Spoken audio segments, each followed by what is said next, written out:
Vamos então a responder às nossas perguntas, das dúvidas dos nossos internautas. E dessa vez, a pergunta que nós escolhemos é da Irani. A Irani é catequista e a pergunta que ela faz é o seguinte: eu quero saber, eu tenho a situação de um pai. Esse pai e essa mãe não querem batizar o seu filho pequeno. E o argumento que usam é que Jesus foi batizado quando era adulto. Ela quer saber, existe resposta na Bíblia para isso? Eu não consegui encontrar. Você pode me ajudar, Padre Paulo? Então, essa é a pergunta da Irani. Bom, Irani, a primeira coisa que eu gostaria de ensinar para vocês. Muito cuidado quando você aceita uma pergunta. Porque quando você aceita uma pergunta, o seu adversário já está arrastando você para o campo dele. Está entendendo? Ou seja, esta pergunta ela é uma pergunta protestante. Quando a pessoa pergunta onde está na Bíblia que eu devo batizar o meu filho quando ele é pequeno, de repente, se você aceita essa pergunta, você sem querer já foi para o terreno do adversário. Agora você está lá, no campo de batalha, sozinho, cercado de guerreiros inimigos e você vai apanhar. Por quê? Porque a pergunta já está errada. A pergunta diz onde é que está na Bíblia. Porque o pressuposto da pergunta é o seguinte: tudo tem que estar na Bíblia. Mas quem foi que disse que tudo tem que estar na Bíblia? Nós católicos não cremos nisso.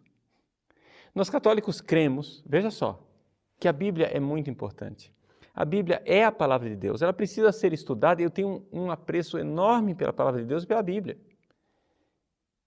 Quem acha que eu não amo a Sagrada Escritura é porque simplesmente não me conhece, né? Ou seja, o fulano chega e diz, o Padre Paulo acha que a Bíblia não tem valor, que os padres não devem estudar a Bíblia. Mas pera lá, meu irmão, para com esse negócio. Me diga como é que eu acho que padre não deve estudar a Bíblia e, ao mesmo tempo, eu sou professor no Instituto de Teologia aqui de Cuiabá, eu sou professor de grego e de hebraico bíblicos. Como é possível isso? Só se eu fosse esquizofrênico, maluco. Né?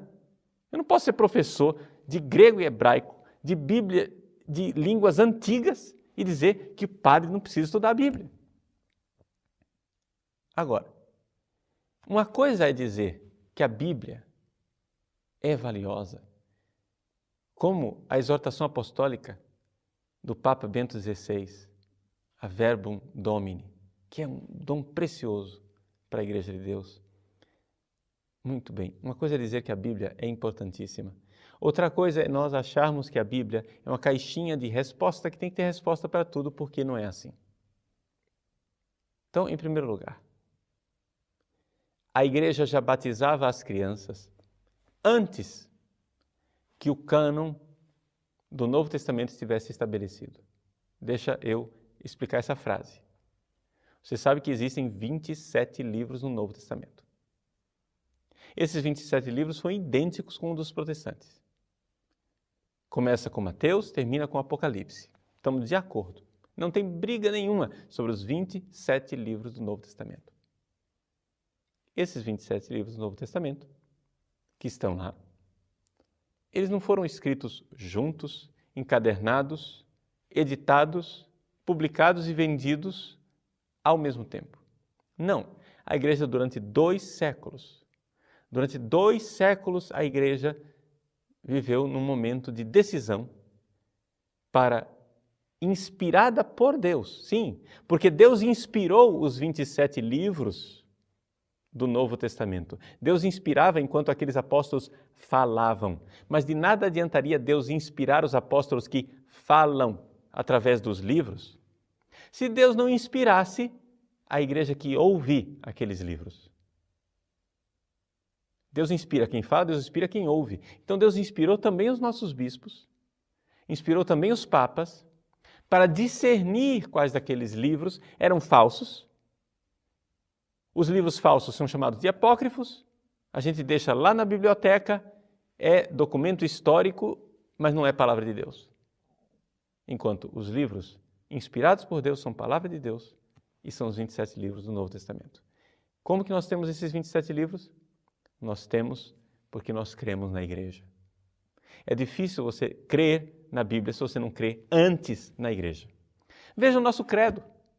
A gente diz, crê em Deus Pai Todo-Poderoso. O credo que você, catequista, ensina. Não existe em lugar nenhum, creio na Bíblia. Já viu isso? Por quê? Porque está escrito lá, creio na igreja. Você crê na igreja. Como diz o teólogo Karl Rahner, né? Acho que os grandes teólogos liberais e moderninhos hoje, todo mundo aceita e aplaude Rahner. Muito bem, então vamos citar alguém que é respeitado por eles. Rahner diz o seguinte, Deus é autor da Bíblia, porque Deus é autor da igreja. Nisso ele tem razão. Ou seja, Deus fez uma igreja. Agora, esta igreja foi o instrumento que Deus usou para escrever a Bíblia. Muito bem. Então a pergunta não é onde está na Bíblia que eu posso batizar crianças. Mas a pergunta é, a igreja que Jesus deixou neste mundo batiza crianças desde sempre? Essa é a tradição da igreja? E com que fundamento a igreja batiza as crianças desde sempre? E entre os vários fundamentos, existe também um fundamento bíblico? Aí sim, nós estamos no ambiente católico. Aí a pergunta mudou de qualidade. Aí nós estamos do lado de cá. Nós não estamos aceitando os pressupostos protestantes, porque o problema é esse.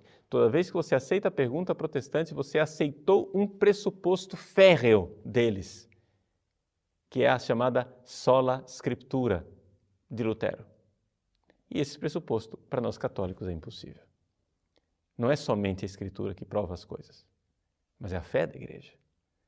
A igreja que guarda esse tesouro da sua fé no depósito da fé, que está na sagrada tradição e nas sagradas Escrituras. Eis aí aquilo que é a nossa fé. Agora, respondendo bem especificamente a sua pergunta, nós podemos dizer o seguinte, já no Novo Testamento existem alguns indícios e alguns sinais de que talvez algumas crianças pudessem ter sido batizadas. Quando, por exemplo, São Paulo, nos Atos dos Apóstolos, é libertado, ele foi aprisionado em Filipos, um terremoto durante a noite o liberta, ele e Silas saem da prisão e então o carcereiro achou que os prisioneiros tinham fugido, ele vai lá e quer cometer suicídio. São Paulo diz, pare.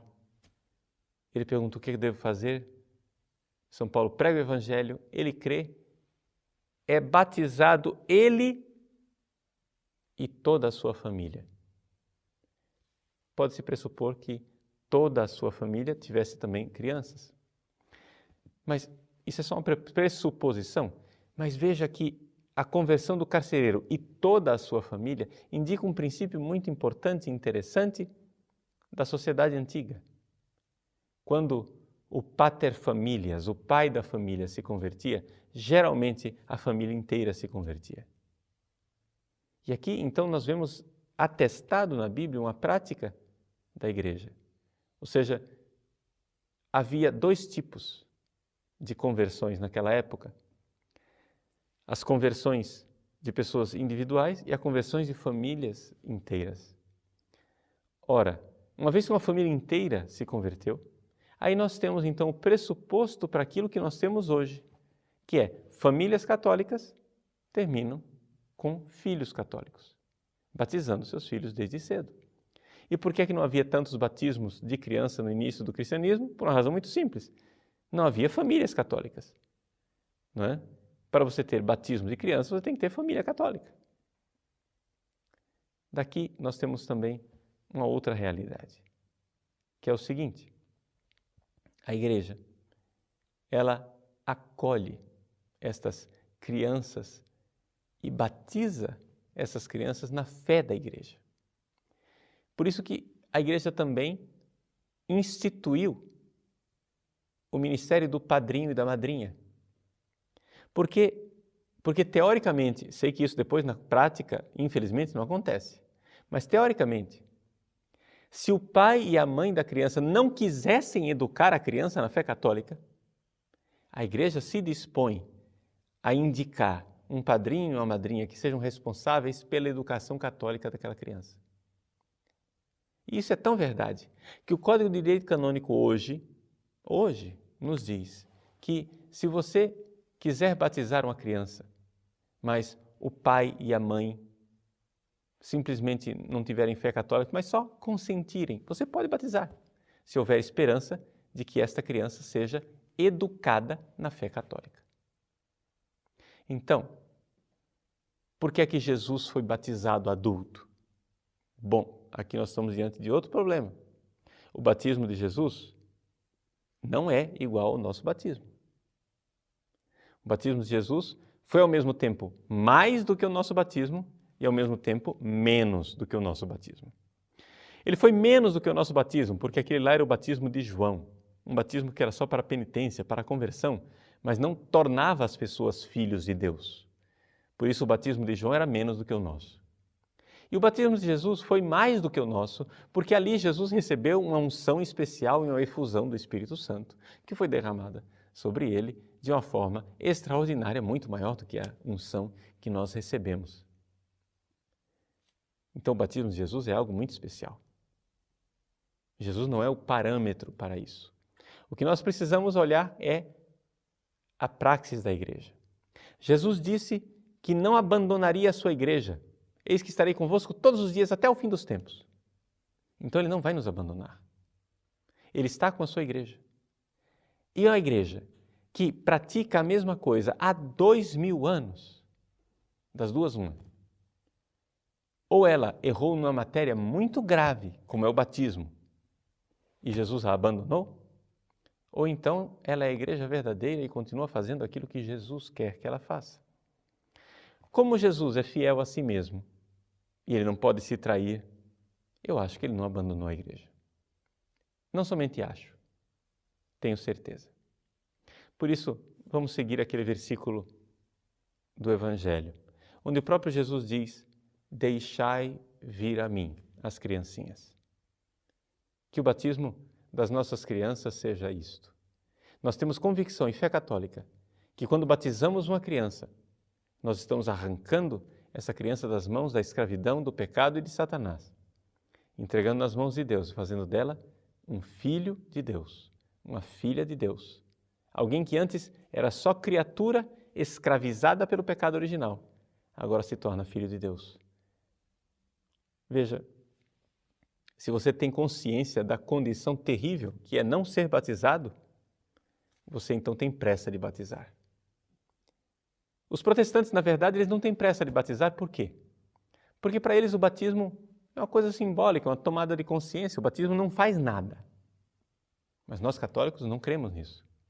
Nós católicos cremos que o batismo é realmente uma intervenção de Deus que arranca aquela criatura da escravidão de Satanás e do pecado, transforma em filho de Deus, que antes ela não era, abre a porta dos céus, dá a graça para viver uma vida melhor. Se você crê nisso, você vai ter pressa de batizar seus filhos. Se você acha que o batismo é só uma cerimônia, uma ocasião para uma festinha, então é verdade. Pode esperar quanto quiser. Mas isso, certamente, não é a fé católica.